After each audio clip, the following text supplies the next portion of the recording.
សួស្តីបងប្អូនវីដេអូនៅក្នុងថ្ងៃនេះខ្ញុំនឹងនាំបងប្អូនទៅទស្សនាបឹងធម្មជាតិដ៏ស្រស់ស្អាត3កន្លែងនៅក្នុងប្រទេសអូទ្រីដែលបឹងនីមួយៗរំលេចទៅដោយទេសភាពនិងចំណុចពិសេសផ្សេងៗគ្នាហើយយើងក៏អាចយល់ដឹងបន្ថែមពីរសជាតិអាហារនិងរបៀបរបបនៅក្នុងការរស់នៅរបស់ប្រជាជនដែលគាត់នៅជុំវិញតំបន់បឹងទាំងនោះអញ្ចឹងដំណើរកម្សាន្តនៅក្នុងវីដេអូនេះខ្ញុំនឹងនាំបងប្អូនឲ្យទៅស្គាល់បឹង Altauze បឹង Traunsee និងបឹង Wolkensee ជាមួយខ្ញុំទាំងអស់គ្នាចឹងព្រឹកនេះមុននឹងចេញទៅដើរលេងគឺជួយស្រោចផ្កាឲ្យម្ចាស់ផ្ទះសិនដោយសារតែកន្លែងនេះពួកយើងត្រូវមកដើរលេងនេះគឺនៅឆ្ងាយពីផ្ទះរបស់យើងអញ្ចឹងគឺយើងជួលផ្ទះគេដែលនៅជិតកន្លែងដែលយើងដើរលេងហ្មងកុំឲ្យបាក់យើងជិះចុះជិះឡើងអញ្ចឹងយើងអាចសល់ពេលវេលាដើរមើលបានច្រើនកន្លែងទៅតាមតំបន់ភូមិទីក្រុងដែលនៅជុំវិញបឹងដែលយើងទៅហើយថ្ងៃទី1នេះយើងនឹងទៅលេងបឹង Altauze ដោយបងប្អូនឃើញនៅក្នុងវីដេអូនេះគឺជាសំណង់ផ្ទះក៏ដូចជាសន្តាគារដែលគេសាងសង់នៅជុំវិញបឹងហ្នឹងផ្លូវដែលខ្ញុំកំពុងតែដើរនេះជាផ្លូវសម្រាប់អ្នកថ្មើរជើងណាបងប្អូនហើយវានៅជំហានបឹងនិយាយទៅខ្ញុំដើរអត់មានអារម្មណ៍ថាហត់ខ្លាំងឬក៏អស់កម្លាំងអីទេដោយសារតែវាមានដើមឈើច្រើនអញ្ចឹងវាត្រជាក់បរិយាកាសវិញគឺស្ងប់ស្ងាត់ល្អខ្លាំងណាបងប្អូនខ្ញុំដើរបានមួយសន្ទុះក៏ឃើញគេរៀបចំពិធីរៀបការតាមបែបប្រពៃណីរបស់គេអញ្ចឹងណាបងប្អូនគេស្លៀកសម្លៀកបំពាក់ប្រពៃណីរបស់គេហើយអ្នកចូលរួមវិញក៏អត់ច្រើនដែរប្រហែលជា10-20នាក់អីប៉ុណ្ណោះអញ្ចឹងពួកយើងដើរប្រហែលជា2គីឡូជាងដែរទៅមកដល់កន្លែងនេះព្រោះគោលដៅយើងថ្ងៃហ្នឹងគឺទៅហាងកាហ្វេដែលនៅជ្រុងម្ខាងទៀតនៃបឹងចឹងពេលយើងទៅដល់ហាងកាហ្វេហ្នឹងគឺយើងអាចមើលឃើញទេសភាពក្រុងទាំងមូលពីហាងកាហ្វេហ្នឹងហ្មងចឹងដើម្បីទៅដល់គោលដៅរបស់យើងគឺយើងត្រូវតែបោះជំហានដើរទៅហើយនៅតាមផ្លូវទៅហ្នឹងក៏យើងត្រូវការពេលវេលាដែរបងប្អូនព្រោះថាយើងមិនអាចទៅដល់គោលដៅទេបើសិនជាយើងគ្រាន់តែដើរហើយយើងអត់បោះជំហានដើរទៅ and finally យើងមកដល់គោលដៅទី1កន្លែងដែលយើងចង់មកដល់ហើយកន្លែងនេះមានឈ្មោះថា Strand Cafe ក្រៅទៅពីញ៉ាំកាហ្វេឬក៏បង្អែមយើងក៏អាចញ៉ាំអាហារនៅនឹងដែរព្រោះថាកន្លែងហ្នឹងគឺមាន serve អាហារថ្ងៃត្រង់ដែរបងប្អូនអ្វីដែលសំខាន់នៅពេលដែលយើងអង្គុយញ៉ាំអីនៅកន្លែងហ្នឹងគឺយើងអាចមើលឃើញទេសភាពដ៏ស្រស់ស្អាតរបស់បឹងហ្នឹងរំលេចជាមួយនឹងទីក្រុងរបស់គេនេះបងប្អូនបន្ទាប់ពីញ៉ាំអីហើយយើងដើរលេងមកជុំហើយយើងបន្តដំណើរទៅលេងទីក្រុងមួយទៀតដែលនៅជិតហ្នឹងឥឡូវយើងមកដល់កូនក្រុង Ebersee ដែលជាកូនក្រុងមួយនៅក្នុងចំណោមក្រុងទាំង4ដែលស្ថិតនៅជុំវិញបឹង Traunsee ហើយថ្ងៃបន្ទាប់គឺយើងមានគម្រោងជិះទូកដើម្បីមើលទេសភាពក្រុងទាំង4ដែលហុំជុំវិញបឹងនេះដោយសារតែថ្ងៃនេះគឺមានពេលវេលាខ្លីអញ្ចឹងយើងអត់ទាន់ជិះទូកទេយើងគ្រាន់តែមករកអីញ៉ាំនៅមាត់បឹងបន្តិចបន្ទាប់មកទៀតយើងនឹងដើរមើលទីក្រុងគេបន្តិចហើយយើងត្រឡប់ទៅសម្រាកវិញ Surprisingly បងប្អូនថ្ងៃដែលយើងមកនេះគេមានកម្មវិធីរត់ Marathon ដែលមានការចូលរួមប្រហែលជា40ប្រទេសដែលជាការរត់ដើម្បីសុខភាពនិងមិត្តភាពអញ្ចឹងយើងក៏បានឈប់មើលគេបន្តិចដែរហើយចុងក្រោយយើងក៏ទៅរកអីញ៉ាំបន្តិចតួចមុនយើងត្រឡប់ទៅកន្លែងសម្រាកវិញ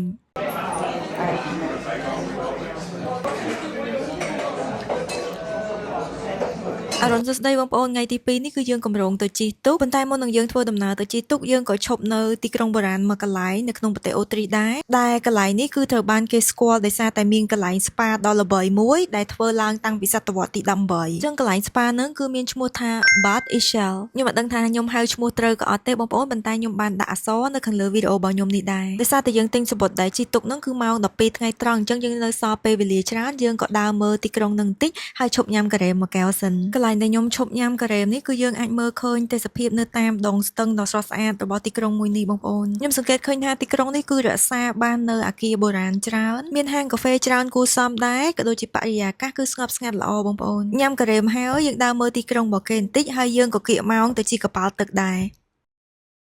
ឥឡូវយើងមកដល់កន្លែងជិះកប៉ាល់ហើយកប៉ាល់របស់យើងក៏បានមកដល់ដែរចឹងកប៉ាល់នេះគឺគេបើកឆ្វែបឹងនឹងតែម្ដងហើយគេឲ្យយើងឈប់មើលទេសភាពទីក្រុងទាំង4នៅជុំវិញបឹងនឹងយើងចង់ឈប់ចុះមើលទីក្រុងមួយក៏បានអត់ក៏បានដែរបងប្អូនបើយើងឈប់មើលចុះតាមទីក្រុងនីមួយៗដល់នាទីគឺយើងត្រូវត្រឡប់មកកន្លែងវិញហើយខ្ញុំណែនាំឲ្យបងប្អូនឆែកមើលអាកាសធាតុជាមុនបើសិនជាបងប្អូនចង់ធ្វើដំណើរមកលេងតាមតំបន់បឹងឬក៏តំបន់ភ្នំផ្សេងៗបើចំពោះបទពិសោធន៍របស់ខ្ញុំដំណើរកម្សាន្តជាក់ស្ដែងនៅក្នុងប្រទេសអូទ្រីនេះគឺសុវត្ថិភាពខ្លាំងណាស់បងប្អូនពិសេសប្រជាជនដែលរស់នៅតាមតំបន់ភូមិនិងតំបន់ភ្នំអីអញ្ចឹងគឺរស់រាយរាក់ទាក់បងប្អូនយើងបន្តដំណើរតាមកប៉ាល់នឹងជិតដល់ទីក្រុងមួយទៀតហើយទីក្រុងនេះមានឈ្មោះថា Kemunden បងប្អូនអាចសង្កេតឃើញនៅក្នុងវីដេអូរបស់ខ្ញុំគឺគេសាងសង់ទីក្រុងនៅក្បែរមាត់បឹងតែម្ដងអញ្ចឹងពួកយើងឈប់ចុះដើរមើលនៅក្នុងទីក្រុងនេះមួយទៀតហើយឈប់នៅកន្លែងហាងកាហ្វេមួយកន្លែងនៅអឺរ៉ុបគឺសបោហាងកាហ្វេហើយនិងនំខេកខ្លាំងណាស់បងប្អូនគេចូលចិត្តញ៉ាំប្រភេទនំខេកបង្អែមអីបងប្អូននិយាយរួម គ្រប់ភោជនីយដ្ឋានដែលខ្ញុំបានចូល menu របស់គេគឺមានបង្អែមក្នុងនឹងទាំងអស់ហ្មងអាចជាប្រភេទនំខេកឬក៏ការ៉េមអីអញ្ចឹងណាបងប្អូនអាចឃើញប្រភេទនំខេករបស់គេគឺ style ខុសពីប្រភេទនំខេកនៅក្នុងប្រទេសរបស់យើងគឺជាប្រភេទនំខេកដែលមាន cream តិចតិចណាបងប្អូនបើសម្រាប់ខ្ញុំផ្ទាល់គឺខ្ញុំចូលចិត្តញ៉ាំប្រភេទនំខេកបែបអញ្ចឹងជាប្រភេទនំខេកដែលមានសាច់នំច្រើនជាង cream ណាបងប្អូនបន្ទាប់ពីញ៉ាំនំហើយគឺយើងត្រឡប់ទៅវិញតាមកប៉ាល់ដដែលអញ្ចឹងមកដល់ពេលនេះគឺយើងធ្វើដំណើរបានទៅកាន់បឹងពីរកន្លែងជាមួយគ្នាហើយបឹងមកកន្លែងចុងក្រោយទៀតគឺយើងនឹងទៅនៅថ្ងៃបន្ទាប់ត្រឡប់មកវិញល្ងាចល្មមហើយយើងឈប់ញ៉ាំអាហារពេលល្ងាចនៅសន្តាគារក៏ដូចជាភោជនីយដ្ឋានមកកន្លែងទីតាំងភោជនីយដ្ឋាននេះគឺនៅនឹងមាត់បឹងត្រោនសេនេះតែម្ដងហើយកន្លែងដែលយើងឈប់ញ៉ាំអាហារពេលល្ងាចនេះមានឈ្មោះថា Post Tuber ចំពោះតម្លៃអាហារក៏ដូចជាការចំណាយនៅក្នុងប្រទេសអូទ្រីនេះគឺខ្ពស់ជាងប្រទេសអ៊ីតាលីនិងស្លូវេនៀបើតាមបទពិសោធន៍របស់ខ្ញុំបងប្អូនប៉ុន្តែក៏នៅតែធូរគ្រាន់បើជាងប្រទេស Switzerland ដែរនៅកន្លែងនេះពេលមុនញ៉ាំអាហារគឺគេ welcome យើងជាមួយនឹង bread ហើយនិង butter គ្រាន់តែនំប៉័ងហើយនិង sauce ដែលគេដាក់ឲ្យនោះគឺខ្ញុំចង់ឆ្អែតទៅហើយបងប្អូនម្ហូបមួយចានដែលខ្ញុំកំងនេះគឺ dumpling soup ដែលម្ហូបមួយចាននេះគឺអាសាមាននៅតាម restaurant ដែលនៅក្បែរតំបន់ភ្នំឬក៏មាត់ទឹកអញ្ចឹងណាបងប្អូននៅតាមប្រទេសនីមួយៗគេមានរសជាតិសម្រាប់ប្រទេសរបស់គេដូចជាប្រទេសខ្មែរយើងក៏មានរសជាតិសម្រាប់ប្រទេសយើងដែរបើ flavor អាហារនៅក្នុងប្រទេសអូទ្រីនេះដែលខ្ញុំបានញ៉ាំផ្ទាល់ភាគច្រើនគឺមានរសជាតិសាបនិងប្រៃអញ្ចឹងខ្ញុំសង្កេតឃើញប្រជាជនគេគឺត្រឡប់ញ៉ាំបង្អែមពេលដែលញ៉ាំអាហារហើយដោយសារតែអាហាររបស់គេគឺអត់ផ្អែមទេបងប្អូនបន្ទាប់ពីយើងញ៉ាំអាហារពេលល្ងាចហើយយើងត្រឡប់ទៅកន្លែងសម្រាកវិញ The bird is coming over there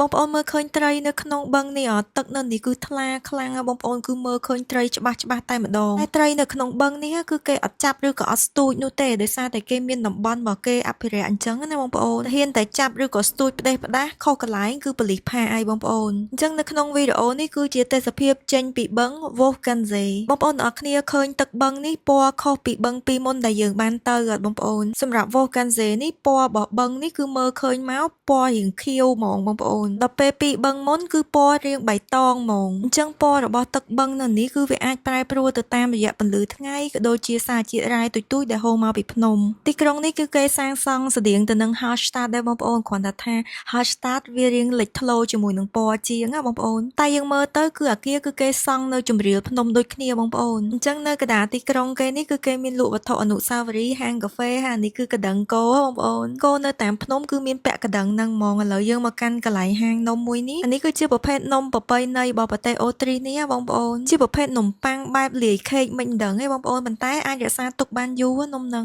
ហើយប្រភេទនំហ្នឹងគឺអត់ប្រើគ្រីមទេបងប្អូនខ្ញុំធ្លាប់ប្រាប់បងប្អូនថានៅតាមទីក្រុងនៅអឺរ៉ុបទាំងអស់គឺសុទ្ធតែមានពហិរហ្មងតែទំហំទូចធំឬក៏ខ្ពស់ទៅតាមទីក្រុងអញ្ចឹងណាបងប្អូនឡើងមកលើពហិរនេះគឺមានប្អួចដែលយើងអាចមើលឃើញបឹង Wolfgangsee ហ្នឹងហ្មងអញ្ចឹងដំណើរកំសាន្តថ្ងៃនេះក៏ឈានចូលមកដល់ទីបញ្ចប់ដែរខ្ញុំសង្ឃឹមថាបងប្អូននឹងរីករាយជាមួយនឹងទេសភាពក៏ដូចជាបទពិសោធន៍ដែលខ្ញុំបានចែករំលែកតាមរយៈបឹងទាំង3ដែលខ្ញុំបានទៅទស្សនាក៏ដូចជាបងប្អូនបានទស្សនាយើងអាចមើលឃើញថាបឹងនីមួយៗគឺមានភាពស្រស់ស្អាតរបស់វារៀងៗខ្លួនហើយភាពខុសគ្នាក៏ដូចជាសម្រស់បឹងទាំងនេះក៏បានរំលឹកយើងថាធម្មជាតិរបស់យើងម្នាក់ៗមានចំណុចខុសប្លែកពីគ្នានិងស្រស់ស្អាតរៀងៗគ្នាអញ្ចឹងហើយយើងអត់ចាំបាច់ទៅព្យាយាមកែប្រែខ្លួនយើងឲ្យដូចជាអ្នកដទៃដើម្បីឲ្យមានភាពស្រស់ស្អាតនោះទេព្រោះភាពស្រស់ស្អាតរបស់យើងម្នាក់ៗគឺមាននៅក្នុងខ្លួនយើងស្រាប់ទៅហើយជាចុងក្រោយអរគុណបងប្អូនសម្រាប់ការចូលចិត្តនិង follow ជូនពរបងប្អូនទាំងអស់គ្នាមានសុខភាពល្អនិងសុខសប្បាយហើយកុំភ្លេចជួយ subscribe YouTube របស់ខ្ញុំផងហើយយើងនឹងជួបគ្នាទៀតនៅវីដេអូក្រោយ